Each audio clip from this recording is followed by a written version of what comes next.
I would say that started, man, about 9 years ago. I know for me, the first connection started off with meeting Ashley Farrington, connecting through Twitter. I had a mentoring program, and he saw it, and we connected through there. And then Ashley, I think, knew Akram, and so then us three connected, and then I let who else? How this else happened here? Early on in my administrative career, just really felt like I wanted to connect with others that looked like me, and that maybe had similar experiences as me. And so I'm wanting to start a group called the Black Educators Emerging.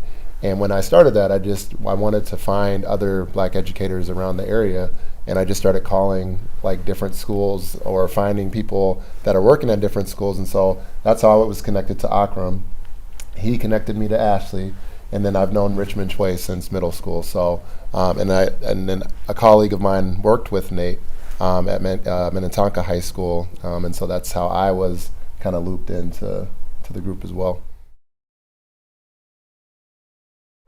The job changes every day, and so I've been an administrator at the elementary level, middle school principal, and now high school principal. I've never had the same day. And then I would say students in being able to be a part of shaping the student experience at the big picture level, but then also like individual connections with students like each day. That remains the most special part of my job. Yeah, I think for me, what's most special is really when you work with kids and you meet them very young, but then when you run into them later on in life, you meet students as fifth or sixth graders, and they can't tie their shoes and find their classes and things like that. But then you meet them at 22, and they're talking about being engineers and doctors and lawyers and just all the great things that are happening in their lives. It makes everything worth it. We're all privileged enough to be in those roles, but we know nationwide there aren't many of us in those roles. So the influence and the voice that we could bring, the perspective to influence and shape a system to look differently, to feel differently, to act differently is what I really enjoy most about the principalship. I always go back to my why. The reason why I got into this is because I go back to my why of my brother who changed my life. So at the end of the day, when I'm getting ready to retire, if I can have at least one person that I've been able to impact their life, whether it's being an educator or being a lawyer or a doctor, but just put something in them and inspire them, that's it for me. So that's what makes me every day in this role as a principal, just the ability to be able to reach a lot of people. I feel like a rock star walking around the building, to be honest. They're like, Mr. Farrington is here. No, just all of the daily interactions that I have. I'm that principal who is always in the space with the kids, at the door to greet them when they get in, greet them when they're going home, letting them know how much they matter to us, saying their name. I don't know, I feel lucky, humbled, appreciative that I just get to be in that space and be a part of this change and be with these guys. I don't know if there's any better jobs. I want to be somebody that is helping others. That's how I got in education. So supporting students, supporting families, supporting teachers. Everything that I do is about relationships. Each and every day, it's a blessing, it's a joy. I wake up motivated to be there. You look in education, there's less than 2% of Black men in education. So to be able to get connected with others and work, I couldn't miss out on that opportunity. When I was growing up, if I saw, a Black man happen to be in education, which was far and few in between, I may not know if he really understood me. It's on something as simple as how they present themselves. I'm not always in a suit, to the point that if I do wear a suit at school, kids are like, "What's going on today, Mr. Twain?" So I'm intentional in those regards, but it's a different world. I think it's very important as well, just for students to be able to see us as role models, and being able to see us as change agents in that way.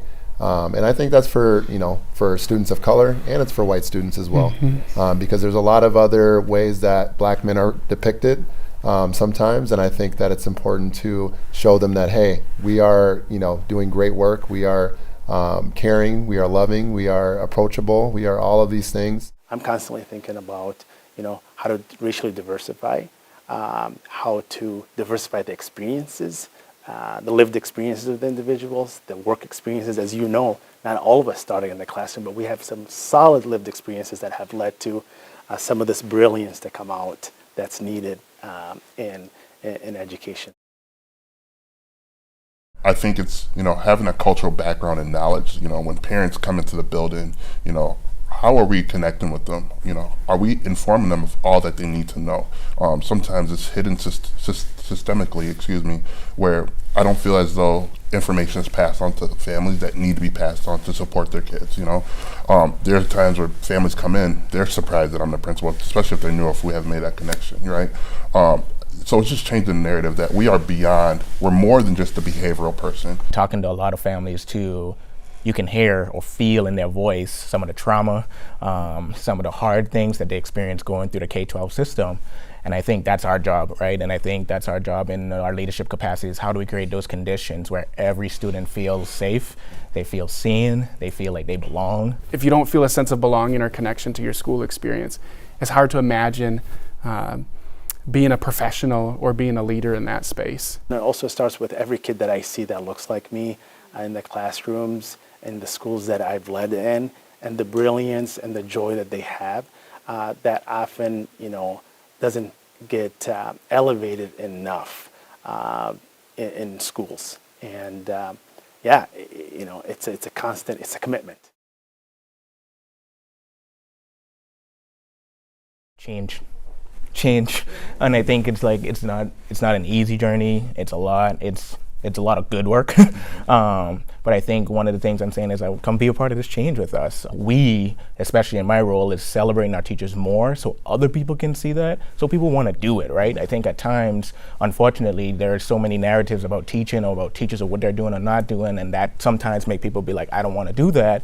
And we have to shift that. And here are the great things that teachers are doing. Here are the great things that are happening in our classroom. Really reaching out and being intentional, reaching out to students that are in college, working with programs like Certify, connecting with Black Men Teach, where being intentional of reaching out to individuals that are coming up and exposing them to the things that can happen and the impact that you can have. With all of our stories, as we went back, we've all had someone that impacted us and said something that boosted us up. It takes some foresight and some intentionality to identify potential, even when people don't check all of the traditional boxes. We just got to do a better job in K-12 making the profession appealing for all of our kids, but particularly our Black male students.